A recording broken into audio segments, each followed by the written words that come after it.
घोटाले का पैसा है कहाँ?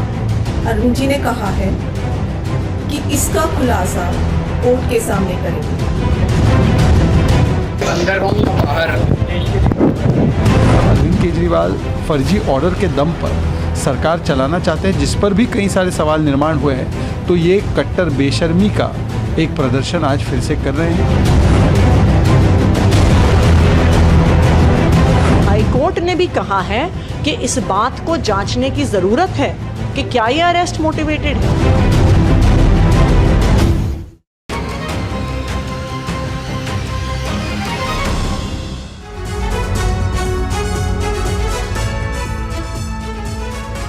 जहां भ्रष्टाचार के गंभीर आरोप, आम आदमी पार्टी और बीजेपी में जोरदार टक्कर, और ऐसे में एक बड़ा दावा अरविंद केजरीवाल की पत्नी का कि आज अरविंद केजरीवाल एक बड़ा खुलासा करेंगे और यह खुलासा मनी ट्रेल से जुड़ा हुआ हो सकता है। इस पर है हमारी नजर। आपके साथ मैं हूं समीर अब्बास, मेरे साथ रवि मिश्रा भी मौजूद हैं। आज दिल्ली ही नहीं बल्कि पूरे देश की नजर राउज एवेन्यू कोर्ट में होने वाली सुनवाई पर टिकी है, क्योंकि केजरीवाल की पत्नी सुनीता केजरीवाल ने दावा किया है कि केजरीवाल कोर्ट में आज बड़ा खुलासा करने वाले हैं और यह खुलासा वो पेशी के बाद करेंगे। यह दावा इसलिए भी अहम हो जाता है क्योंकि आज ही केजरीवाल की ईडी रिमांड खत्म हो रही है। जी हां, लेकिन आज राउज एवेन्यू कोर्ट ही नहीं बल्कि दिल्ली हाई कोर्ट में भी एक पीआईएल पर बड़ी सुनवाई है। पीआईएल में सीएम को पद से हटाने की मांग की गई है। ऐसे में बड़ा सवाल है कि आखिर कोर्ट में केजरीवाल क्या खुलासा करने वाले हैं। क्या आज दिल्ली शराब घोटाले का सच सामने आएगा? इसी पर होगी बड़ी बहस, मेहमानों से करेंगे चर्चा भी। लेकिन शुरुआत आज की बड़ी ब्रेकिंग, बड़े अपडेट के साथ। कुछ देर में राउज एवेन्यू कोर्ट में केजरीवाल की पेशी। आज केजरीवाल की रिमांड खत्म हो रही है। केजरीवाल कोर्ट में करेंगे बड़ा खुलासा। सुनीता केजरीवाल ने यह दावा किया था, क्या होगा वो खुलासा, इस पर है निगाह। तो केजरीवाल आज बड़ा खुलासा करने वाले हैं। सुनीता केजरीवाल ने यह बात कही थी और सबकी नजरें इसी बात पर है कि क्या वो बड़ी बात केजरीवाल की तरफ से इस पूरे मामले में कही जा सकती है। हमारे यहाँ रेड मारी, मात्र 73,000 रुपए मिले, तो वो इस सो कॉल्ड शराब घोटाले का पैसा है कहां? अरविंद जी ने कहा है कि इसका खुलासा वे 28 मार्च को कोर्ट के सामने करेंगे। सारे देश को सच सच बताएंगे कि इस सो कॉल्ड शराब घोटाले का पैसा है कहां, उसका सबूत भी देंगे।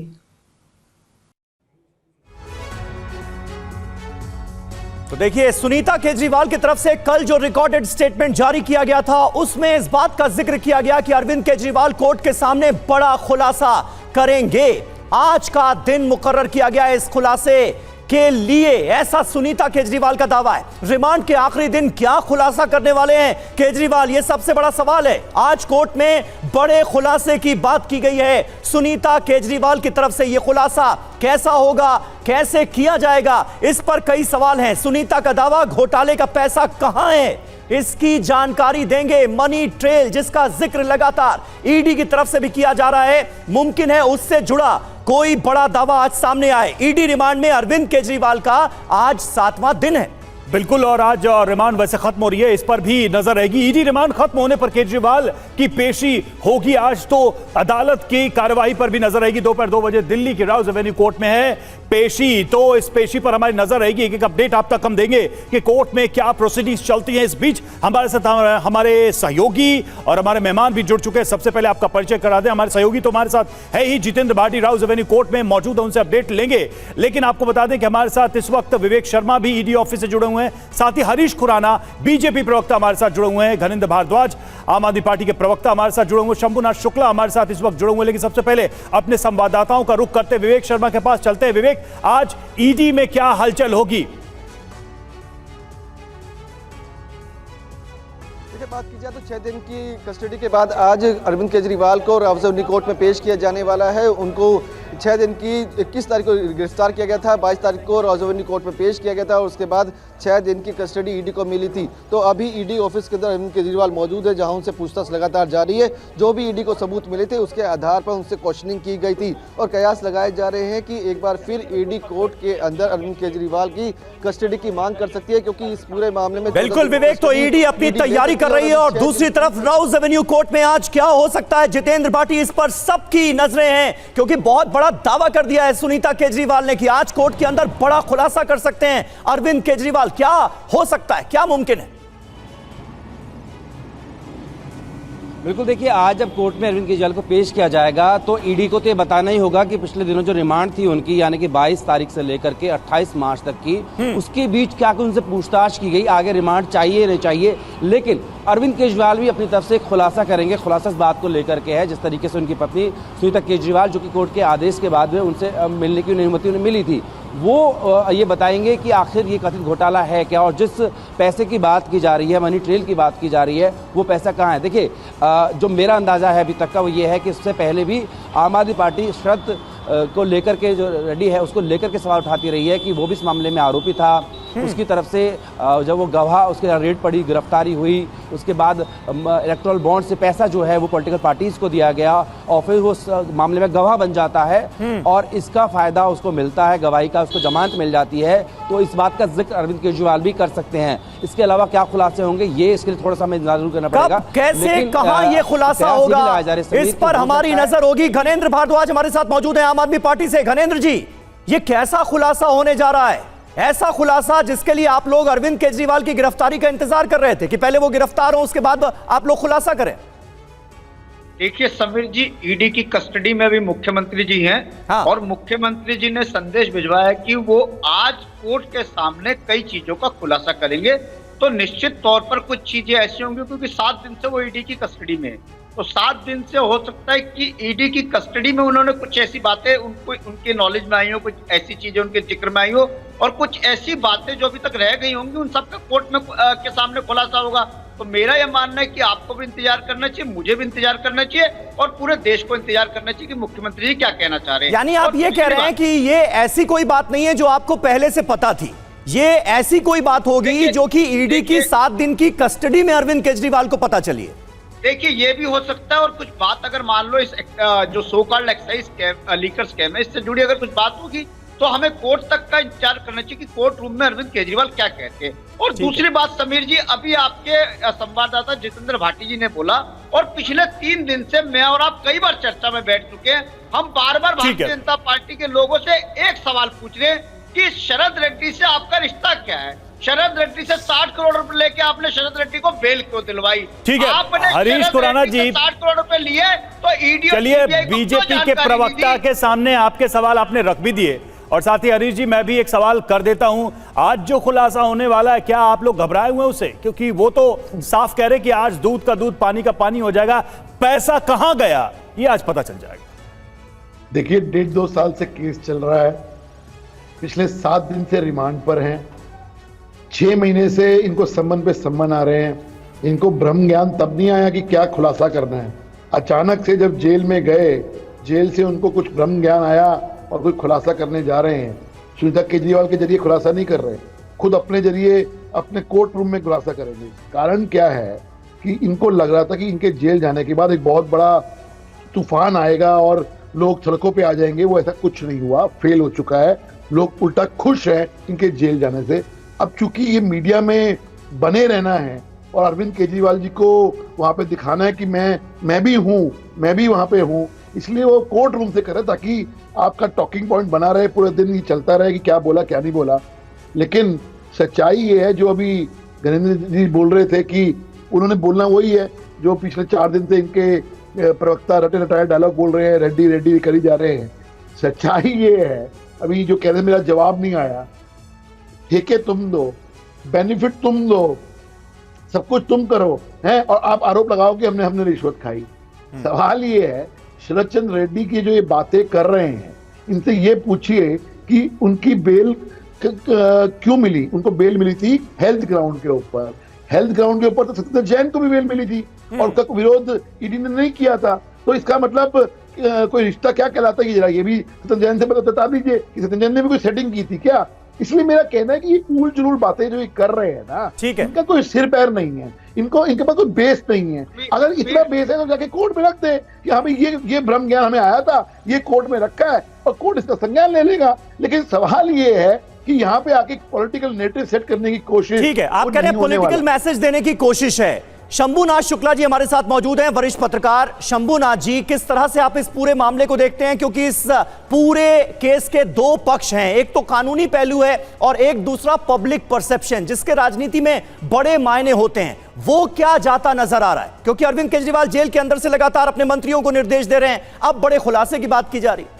देखिए, एक तो अरविंद केजरीवाल जी जिस तरह से जेल से निर्देश दे रहे हैं, उसे पब्लिक में कोई बहुत अच्छा मैसेज नहीं जा रहा है, क्योंकि इसके पहले भी जो मुख्यमंत्री लोग जेल में गए, हेमंत सोरेन जी अभी गए, इस्तीफा दे चुके थे, उसके बाद तो नहीं सरकार से इन्होंने सरकार चलाने की कोशिश नहीं की। अभी सुनीता जी जिस तरह से मुख्यमंत्री कुर्सी पर बैठी हैं और जबकि वो मुख्यमंत्री घोषित नहीं हुई, या तो घोषित कर दिया जाए, कुछ तो करना चाहिए, तब तक बड़ा अजीब सा लग रहा है। दूसरे, अभी उन्होंने कहा है कल या परसों कि कुछ जयचंदों की वजह से मेरी गिरफ्तारी हुई। तो जयचंद कौन है, ये तो उन्हें बनाना चाहिए, क्योंकि जयचंद का मतलब होता है कि हमारे ही घर से किसी ने गद्दारी करी है। जयचंद का यही अर्थ होता है ना, घर का भेदी। बिल्कुल। तो वो आखिर क्या पार्टी के लोग ही उनको फंसाने की कोशिश कर रहे हैं? कौन है वो लोग जिनको फंसाने की कोशिश की जा रही है? ये उनको पहले भी बताना चाहिए था। आज वो कौन सा ऐसा खुलासा कर देंगे? और इसमें बीजेपी एक सवाल लगातार करती रही है। कल भी ये सवाल उठा था कि आपके तमाम करीबी जो हैं जेल में गए, तब आपने कोई खुलासा नहीं किया। जब आप हिरासत में हैं, आप गिरफ्तार हुए हैं, तभी आपको समझ में आया कि कोई ऐसा खुलासा करना चाहिए। क्या कोई तथ्य जो उनको पता था उसको अब तक उन्होंने इसलिए रखा था कि अपनी बारी आएगी तब उसको खोलेंगे? ये भी एक बीजेपी सवाल उठा रही है। अब लौटेंगे, इस पर चर्चा करेंगे। घनेंद्र जी, आप इस पर उत्तर जरूर दीजिएगा। और देखिए, दिल्ली में आम आदमी पार्टी कार्यकर्ताओं ने बांटे हैं पैम्फलेट और 31 मार्च को महारैली में आने की अपील। 31 मार्च को रामलीला मैदान में विपक्ष की महारैली, और पुलिस ने आम आदमी पार्टी कार्यकर्ताओं को हिरासत में लिया है। तो देखिए, ये पैम्फलेट बांटे जा रहे हैं और लोगों से कहा जा रहा है कि रामलीला में पहुंचिए, जो शक्ति प्रदर्शन किया जाएगा। और आपको बता दें कि इसमें इंडिया गठबंधन के घटक दलों को भी साथ आने के लिए कहा गया है। कई लोगों ने, कई नेताओं ने इस पर समर्थन भी जताया है। आइए देखते हैं हमारी सहयोगी शालिनी की रिपोर्ट। दिल्ली के मुख्यमंत्री अरविंद केजरीवाल की गिरफ्तारी के विरोध में जो यहाँ पर आम आदमी पार्टी के जो कार्यकर्ता पहुंचे थे आरटीओ मेट्रो स्टेशन पर विरोध प्रदर्शन करने के लिए, उनको दिल्ली पुलिस देखिएगा किस तरह से यहाँ से हटा रही, क्योंकि यहाँ पर धारा 144 लगी हुई है। और आप तस्वीरों में देखिए किस तरह से यहाँ से लोगों को दिल्ली पुलिस ने यहाँ से हटाया है। बातचीत भी करने की कोशिश कर रही है, सबको यहाँ से ले जाने के लिए यहाँ से सबको उठाया गया है। जहाँ पर भी आम आदमी पार्टी के कार्यकर्ता प्रदर्शन कर रहे थे आईटीओ के मेट्रो स्टेशन गेट नंबर 2 पर, और ये पंफलेट बांट रहे थे लोगों के बीच में। महारैली जो होनी है 31 मार्च को इंडिया गठबंधन की, दिल्ली के मुख्यमंत्री अरविंद केजरीवाल की गिरफ्तारी के विरोध में, उसको पंफलेट बांट रहे थे वो। और ये जो अपना बैनर नुमाई पहन कर आए थे जिसमें लिखा हुआ था मैं भी केजरीवाल। और आप देखिए, दिल्ली विरोध प्रदर्शन कर रहे थे और दिल्ली पुलिस यहाँ पहुँच चुकी है। दिल्ली पुलिस इनको यहाँ से गिरफ्तार कर रही है, इनको यहाँ से हटा रही है।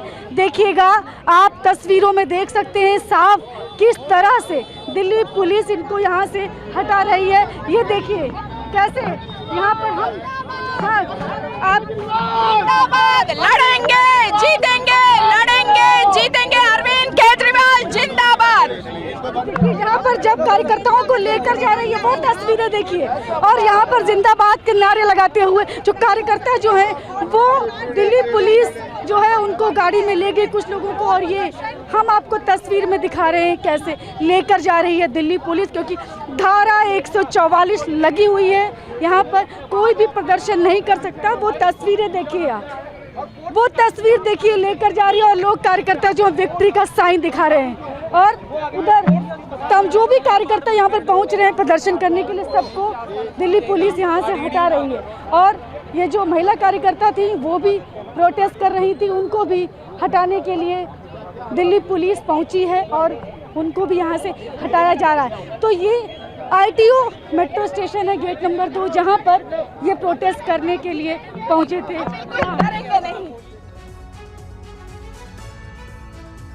और देखिए, बीजेपी नेता शाजिया इल्मी का कहना है कि घोटालों के बाद आम आदमी पार्टी की विश्वसनीयता जीरो हो चुकी है। तो वहीं आप नेता आतिशी का कहना है कि बीजेपी ईडी को राजनीतिक हथियार के तौर पर इस्तेमाल कर रही है।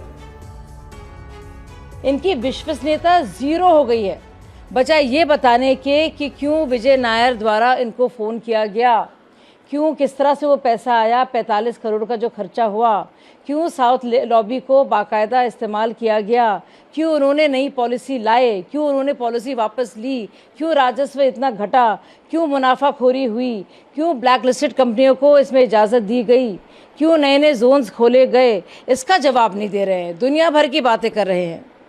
वो पुराना शेर है ना, तो इधर उधर की बात ना कर, तू बता कि कारवां क्यों लुटा। साफ है कि कल भी ईडी आके भारतीय जनता पार्टी के राजनीतिक हथियार की तरह फिर से दिल्ली के मुख्यमंत्री अरविंद केजरीवाल जी के लिए कस्टडी मांगेगा। ईडी कस्टडी नहीं मांगेगा तो सीबीआई कस्टडी मांगेगी। लेकिन हमें इस बात की खुशी है कि हाई कोर्ट ने इस बात का कॉग्निसेंस लिया है कि अरेस्ट की टाइमिंग एक पॉलिटिकली मोटिवेटेड और मैलिफाइड एक्शन दिखा रही है और इसको एग्जामिन करने की जरूरत है। तो बयानों का दौर लगातार चल रहा है। घनेंद्र जी, सवाल आपसे ही है कि अरविंद केजरीवाल जेल में रह के सरकार चलाएंगे, ये आप लोगों ने एक स्टैंड लिया, ये किस आधार पे लिया? क्योंकि इसको लेकर एक चुनौती भी दी गई है। क्या दिल्ली के लोगों, दिल्ली के हित में नहीं होता कि फिलहाल कोई एक्टिंग सीएम बना दिया जाता? और अगर ऐसी कोई सिचुएशन हुई ऐसी, आप लोग तैयार हैं कोई नया सीएम ढूंढने के लिए? क्या तरीका होगा उसका? देखिए रवि, दिल्ली के लोगों ने अरविंद केजरीवाल को 5 साल दिल्ली की सरकार चलाने का मैंडेट दिया और बहुत मजबूत मैंडेट है। 70 में से 62 सीटें दी थी दिल्ली के लोगों ने और कहा था कि अरविंद केजरीवाल दिल्ली की सरकार 5 साल चलाएंगे। अब ये Bharatiya Janata party ED, CBI, income tax, NIA लगा के रोज देश के मुख्यमंत्रियों को जेल में डाल रही है। नहीं, रोज ये बात आप देखिए, ये बात हमारे कार्यक्रम में आप जब भी आते हैं यही बात कहते हैं। मैंने एक ऐसा सवाल पूछा जो दिल्ली के लोगों के हित से जुड़ा हुआ है कि भाई दिल्ली को एक एक्टिव सीएम चाहिए जो बाहर रहे, जो उनके सुख दुख में दिन रात उठे बैठे। अगर केजरीवाल जेल में है तो बाहर जो सरकार है वो ठीक से कैसे फंक्शन करेगी? इसका क्या फॉर्मूला या क्या मैजिक है आप लोगों के पास? दुनिया में हमने अभी तक नहीं देखा, आप इसको कैसे करने जा रहे हैं? रवि, पहली बात तो केजरीवाल जी जेल में नहीं है, केजरीवाल जी ईडी की कस्टडी में है। ठीक है, हाँ, और ठीक है। दूसरी बात, चलिए, देश में, संविधान में, कानून में कहीं नहीं लिखा कि अरविंद केजरीवाल या कोई भी मुख्यमंत्री जेल से सरकार नहीं चला सकता। सर, बात केजरीवाल की नहीं है, बात है दिल्ली की जनता की, उनके हितों की। वो मुख्यमंत्री जो उनके सुख दुख में दिन रात उठे बैठे या कानूनी तौर से।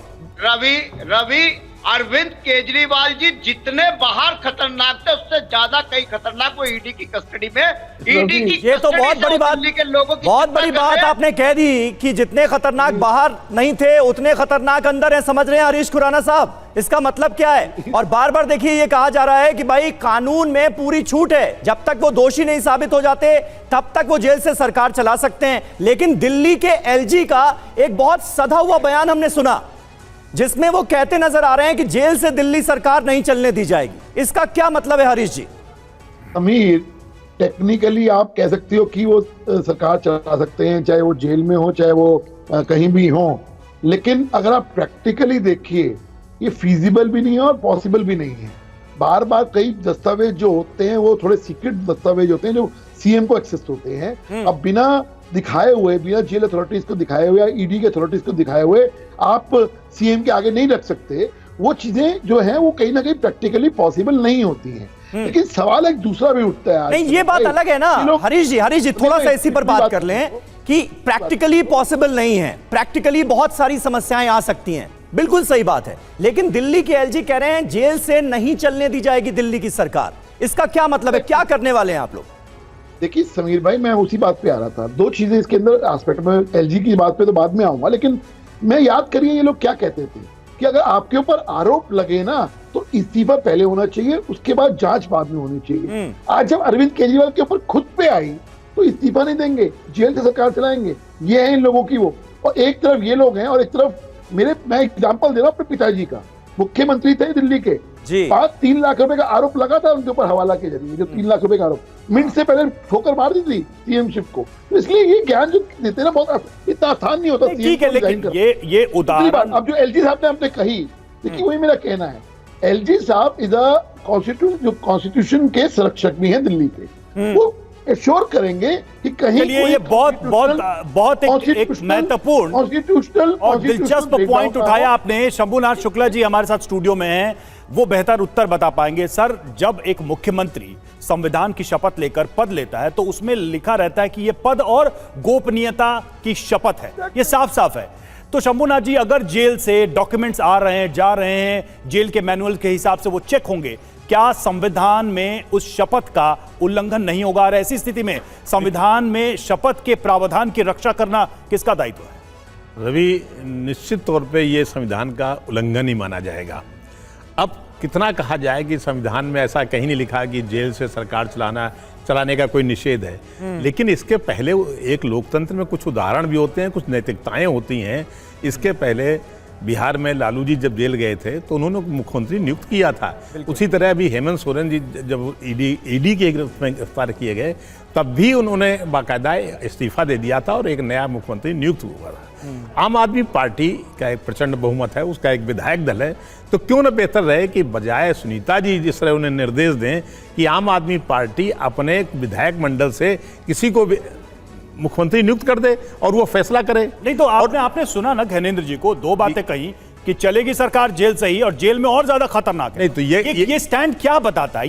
ये राजनीतिक समझ बताता है, ये लोकतांत्रिक पैटर्न बताता है, या कुछ और बता रहा है जो हमने पहले कभी नहीं देखा? ये और खतरनाक है। जितना खतरनाक वो बता रहे हैं, मैं कह रहा हूं उससे ज्यादा खतरनाक है कि दिल्ली की जनता का जो मुख्यमंत्री सरकार चुनी उसका ही उल्लंघन है कि आप अपनी सरकार के अपने विधायकों पर भरोसा नहीं कर रहे। क्यों ना किसी को मुख्यमंत्री बनाया जाए, सुनीता जी के बजाय किसी को और को मुख्यमंत्री कुर्सी बिठाए। सुनीता जी तो अभी या तो घोषित कर दें कि सुनीता जी मुख्यमंत्री होंगे तो ठीक है, वही मुख्यमंत्री रहे, लेकिन अभी तक ऐसी ना कोई घोषणा है, ना इसके आसार जताए गए हैं पार्टी के किसी नेता की तरफ से। सिर्फ अरविंद केजरीवाल से मुलाकात के बाद वो एक रिकॉर्डेड स्टेटमेंट जारी करती हैं और बताती हैं कि केजरीवाल ने क्या कहा है। अब एक और अहम खबर आपको बता दें, आम आदमी पार्टी के सांसद संदीप पाठक की तरफ से दरअसल एक बड़ा दावा किया गया है। आम आदमी पार्टी विधायकों को आ रहे हैं धमकी भरे कॉल। विधायकों को कहा जा रहा है जो चाहिए मिल जाएगा, विधायकों को धमकी नहीं आए तो खैर नहीं, बीजेपी देश के साथ धोखा कर रही है, ये कहा गया है संदीप पाठक की तरफ से। तो ये बहुत बड़ा आरोप लगाया गया है आम आदमी पार्टी की तरफ से बीजेपी पर। जितेंद्र भाटी हमारे साथ मौजूद हैं। इससे पहले भी जब जब इस तरह के आरोप लगे जितेंद्र, बीजेपी ने कहा सबूत दीजिए। इस बार सबूतों के साथ आरोप लगाने वाली है पार्टी, ये माना जाए क्या? बिल्कुल, देखिए इस तरह से पहले भी है और एक बार इस मामले को लेकर सबूत रखे गए थे, लेकिन बहुत शुरुआत की बात है, लेकिन बाद में जो है सिर्फ बयान आए। अगर मैं बात करूं, कल भी देखिए आम आदमी पार्टी के जो 3 विधायक हैं पंजाब के, उन्होंने एक प्रेस कॉन्फ्रेंस की थी और उन्होंने कहा था कि उन्हें 25-25 करोड़ रुपए का लालच दिया गया है। और उसके ठीक थोड़ी देर बाद खबर ये आई कि जो आम आदमी पार्टी के सांसद हैं पंजाब से, उन्होंने बीजेपी ज्वाइन कर ली, साथ एक विधायक ने भी ज्वाइन कर ली।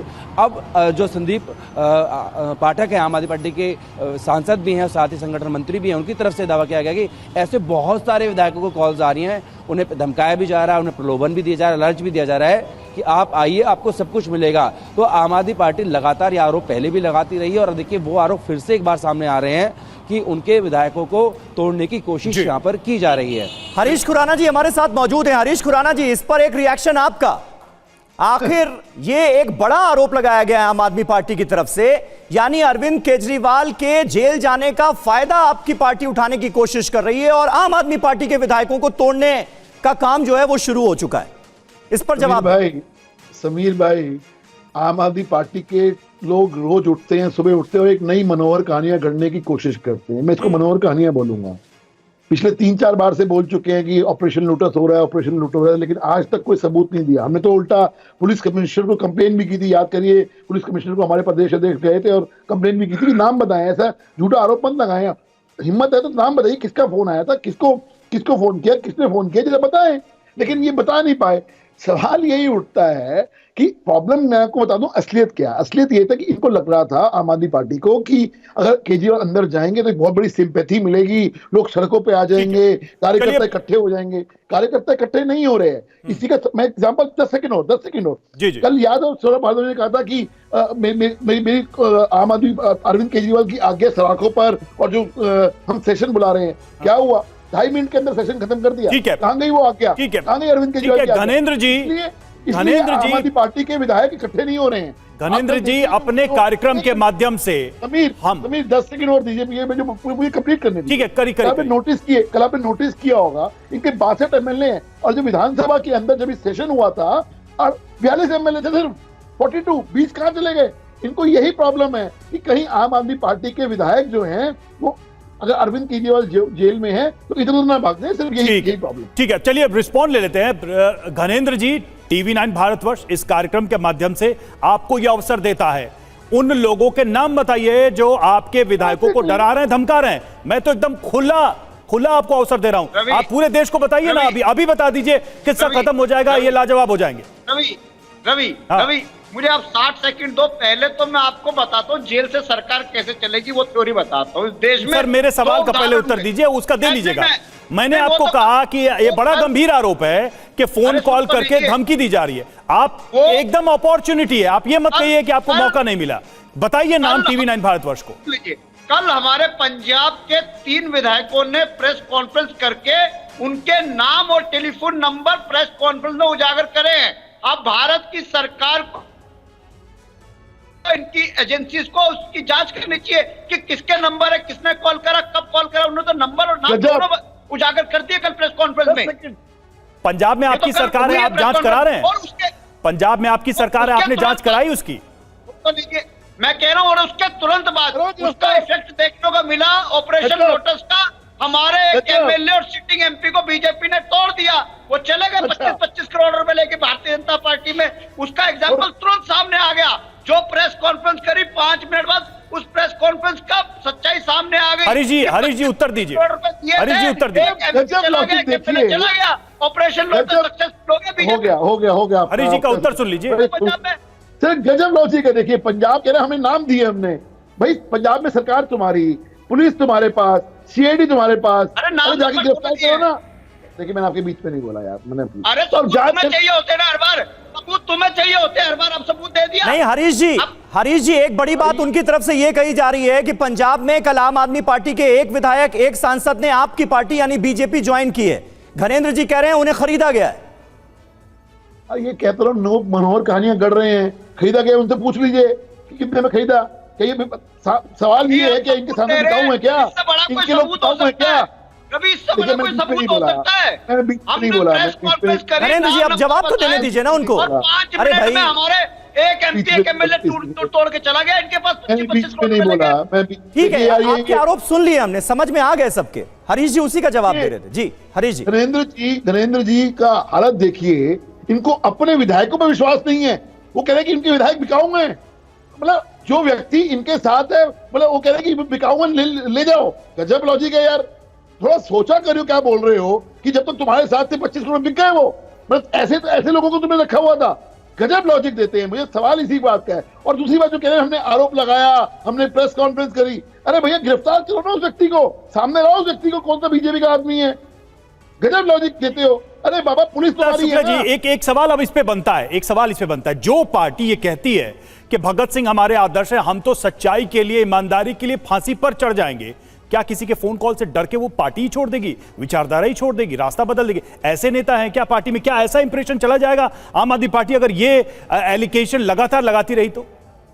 देखिए रवि, हर आदमी अरविंद केजरीवाल नहीं है। अरविंद केजरीवाल लोहे के आपसे नहीं है, आपसे नहीं है सर। शंभुनाथ जी से है, शंभुनाथ जी से है, ये शंभुनाथ जी से है कि इससे इंप्रेशन क्या जा रहा है, ये सवाल यही था, क्योंकि हो तो यही रहा है दरअसल। देखिए आम आदमी जब पार्टी जब बनी थी तो बहुत सारे उन्होंने आदर्श गढ़े थे। उनमें एक यही था कि अब जब उनकी प्रेस कॉन्फ्रेंस होती है तो एक तरफ संविधान निर्माता डॉक्टर बाबा साहब अम्बेडकर की फोटो लगती है, दूसरी तरफ शहीद भगत सिंह की लगती है। तो कम से कम इन दोनों के आदर्शों पे तो चलना चाहिए। आदर्श का मतलब अगर आपको लगता है कि आपके विधायक फोड़े जा रहे हैं तो पंजाब में आपकी सरकार है, पुलिस आपकी है। हम दिल्ली में मान सकते हैं कि दिल्ली में पुलिस आपकी नहीं है, हो सकता है पुलिस के अधिकारी आपकी बात ना सुनते हो, माना जा सकता है। लेकिन पंजाब में तो ऐसा संभव नहीं है। पंजाब में तो पुलिस आपकी है, तो उनको जांच करानी चाहिए अपने स्तर पे। और अगर ये आरोप है तो ये यहाँ बताना चाहिए। पुलिस में बजाय रिपोर्ट नहीं, अगर उनको लगता है पुलिस रिपोर्ट नहीं लिखेगी तो यहाँ बताएं तो सही, प्रेस कॉन्फ्रेंस करें, प्रेस को बताएं। अब इतना मीडिया इस तरह तो नहीं। अजीब बात हो गई कि आपकी सरकार की पुलिस ही आपकी रिपोर्ट ना लिखे। भाई पंजाब में एफआईआर लॉन्च की जा सकती है, जांच की जा सकती है, कमीशन बिठाया जा सकता है। बिल्कुल बिल्कुल सही बात है। और देखिए, इस बीच गोवा के आम आदमी पार्टी के नेताओं की मुश्किलें भी बढ़ती नजर आ रही हैं। ईडी ने गोवा के 4 बड़े नेताओं को जारी किया है समन। ईडी ने समन जारी कर आज पेशी के लिए बुलाया है। तो गोवा में भी आम आदमी पार्टी के नेताओं की दिक्कतें, परेशानियां बढ़ती हुई नजर आ रही। और विवेक हमारे साथ इस वक्त मौजूद हैं। विवेक, क्या जानकारी मिल रही है? और गोवा के आम आदमी पार्टी के कई नेता इस वक्त ईडी के रडार पर नजर आ रहे हैं, क्या कनेक्शन जुड़ता दिखता है? देखिए, बात की जाए तो कहीं ना कहीं आम आदमी पार्टी के कई नेता जो गोवा के हैं वो ईडी की रेडार पे है और ईडी उनसे पूछताछ करना चाहती है। जिस तरह से बताया गया कि 45 करोड़ रुपए जो है वो चुनाव के दौरान गोवा में दिए गए थे, तो उसको लेकर सवाल जवाब जो है वो ईडी करना चाहती है। तो लगातार इसी को लेकर दिल्ली के मुख्यमंत्री अरविंद केजरीवाल से भी सूत्र बताते हैं कि पूछताछ की गई थी, लेकिन ये भी ईडी के सूत्र बता रहे हैं कि मुख्यमंत्री जो है वो जांच में सहयोग नहीं कर रहे हैं, जिसके चलते आज उन्हें राजौरी कोर्ट में 6 दिन की कस्टडी के बाद पेश किया जाएगा और एक बार फिर ईडी उनकी रिमांड की मांग करेगी, क्योंकि ईडी कोर्ट में बताएगी कि जांच में सहयोग नहीं किया जा रहा है। इसके चलते बिल्कुल तो लेने हैं, इसी के चलते सबकी नजरें रहेंगी राउज एवेन्यू कोर्ट की तरफ। आपके पास भी हम लौटते रहेंगे। फिलहाल बहुत बहुत शुक्रिया विवेक आपका, जीत भाटिया हमारे साथ जुड़े थे उनका भी, और हमारे मेहमान जो हमारे साथ इस चर्चा में जुड़े रहे उनका भी बहुत बहुत धन्यवाद।